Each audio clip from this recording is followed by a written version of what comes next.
Every atom of U-235 is like a bullet, traveling at nearly the speed of light, penetrating everything in its path: wood, metal, concrete, flesh. Every gram of U-235 holds over a billion trillion of these bullet. सितंबर 30, 1999 Tokaimura Japan JCO Japan nuclear fuel conversion plant में एक ऐसा incident हुआ जिसने nuclear plants की safety protocol और cautions पे कई सवाल उठाए। 35 साला हिसाशी ओची और उसके साथ काम करने वाले 2 वर्कर्स रेडिएशन पॉइजनिंग का शिकार हुए। हिसाशी की और उसके वर्कर्स की इस कदर भयानक मौत हुई कि ऐसी मौत किसी दुश्मन के लिए भी बंदा इमेजिन नहीं कर सकता। हिसाशी की स्किन पोर्स से खून निकल रहा था, उसकी स्किन किसी छिलके की तरह पील हो रही थी।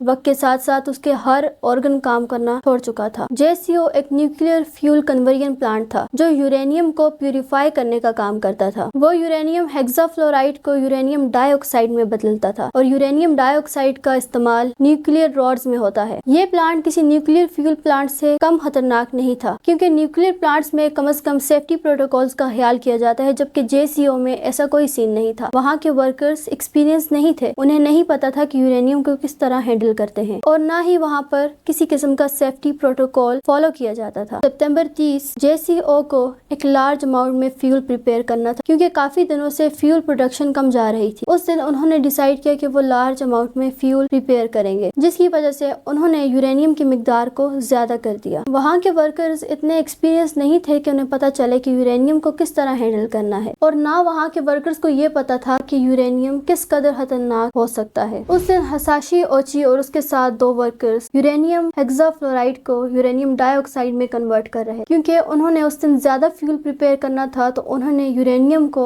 उसकी स्पेसिफिक अमाउंट से ज्यादा इस्तेमाल कर दिया। जैसे ही उन्होंने यूरेनियम को एक टैंक में डाला तो वहाँ से ब्लू लाइट इमर्ज हुई। वो blue light uncontrolled chain reaction की वजह से निकली और उन रेडिएशंस की लपेट में तीनों वर्कर्स आ गए। ओची उस टाइम पर टैंक के बिल्कुल करीब था, जिसकी वजह से उसे सबसे ज्यादा रेडिएशन का सामना करना पड़ा और ओची दुनिया का सबसे ज्यादा रेडियो एक्टिव मैन बना। ओची और उसके साथ वर्कर जल्दी से उस रूम को छोड़कर बाहर आए, लेकिन उस वक्त तक बहुत देर हो चुकी थी, क्योंकि रेडिएशंस ने अपना काम कर लिया था। शुरू में जब वो आए तो उन्हें वॉमिटिंग स्टार्ट हो गई और चक्कर आने लगे, जो साइन थे रेडिएशन पॉइजनिंग के। उनको यूनिवर्सिटी ऑफ टोक्यो हॉस्पिटल में एडमिट किया गया। शुरू में जब ओची आया तो ओची की नर्स के मुताबिक उसकी स्किन पर किसी किस्म के बर्न्स या ब्लिस्टर्स के कोई निशानात नहीं थे, और उसने सोचा कि ये ठीक होकर 1-2 दिन में घर वापस चला जाएगा। वो रेडिएशन पॉइजनिंग विक्टिम नहीं लग रहा था। हाँ, उसकी आंखें लाल हुई हुई थी और हाथों पर स्वेलिंग थी, जबकि ओची ने अपने कानों और हाथों में पेन की कंप्लेन की। लेकिन जब उसका टेस्ट किया गया तो पता चला कि ओची ने 17,000 मिलीसीवर्ट रेडिएशन एब्जॉर्ब की थी। एक बंदा जो रेडिएशन जोन में काम करता है, उसके लिए लिमिटेड अमाउंट रेडिएशन की 20 मिलीसीवर्ट है, और ओची ने लीथल अमाउंट से कई गुना ज्यादा रेडिएशन को फेस किया। उसका DNA डिस्ट्रॉय हो चुका था और क्रोमोसोम्स पर ब्लैक डॉट्स नजर आ रहे थे। उसके क्रोमोसोम टूट रहे थे, उसकी बॉडी नए सेल्स जनरेट नहीं कर रही थी। ओची की बॉडी नए सेल्स नहीं बना पा रही थी, क्योंकि उसका DNA डिस्ट्रॉय हो चुका था। डॉक्टर्स ने उसकी जिंदगी बचाने के लिए उसे peripheral blood stem cell transplant भी दिया। इसमें हेल्दी ब्लड सेल्स को पेशेंट के बॉडी में ट्रांसफर किया जाता है ताकि वो जाके नए सेल्स को जनरेट करने में हेल्प दे। इस केस में डोनर ओची की अपनी बहन थी, लेकिन इस ट्रांसफ्यूजन के बाद भी ओची की हालत स्टेबल ना हो सकी और उसकी हालत दिन ब दिन मजीद खराब होती गई।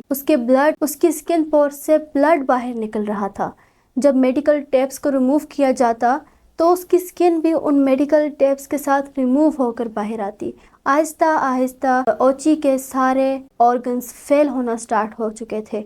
जब वो आंखें चिपकाता तो आंखों से खून निकलता। ओची की इस कदर बुरी हालत थी कि डॉक्टर्स के ख्याल में अब ओची का जिंदा रहना नामुमकिन था, लेकिन ओची की फैमिली को यह होप थी कि शायद ओची सरवाइव कर जाए, और इस होप में ओची 83 डेज तक हॉस्पिटल में पेन में रहा। उसका पेन इस कदर भयानक था कि उसकी बॉडी से रोजाना 1 लीटर फ्लूइड निकलता। अब डॉक्टर्स को भी पता था कि ओची का सरवाइव करना बिल्कुल नामुमकिन है। अगर वो सरवाइव कर भी रहा है तो कुछ अरसे के लिए है, और इस सर्वाइवल से उसके पेन में और सफरिंग में मजीद इजाफा होगा, लेकिन ओची कभी भी फुली रिकवर नहीं हो सकता। ओची की ये जिंदगी सिर्फ अनबेरेबल पेन थी। दिसंबर 21 83 दिनों बाद ओची की ऑर्गन फेलियर से डेथ हो गई। ये 80 दिन ओची ने किसी हेल्थ से कम नहीं गुजारे। ओची के कोवर्कर शिनोहारा जिसने 10,000 मिलीसीवर्ट रेडिएशन अब्सॉर्ब की और यूताका जिसने 3,000 मिलीसीवर्स रेडिएशन अब्सॉर्ब की। शिनोहारा की डेथ भी अप्रैल 2000 में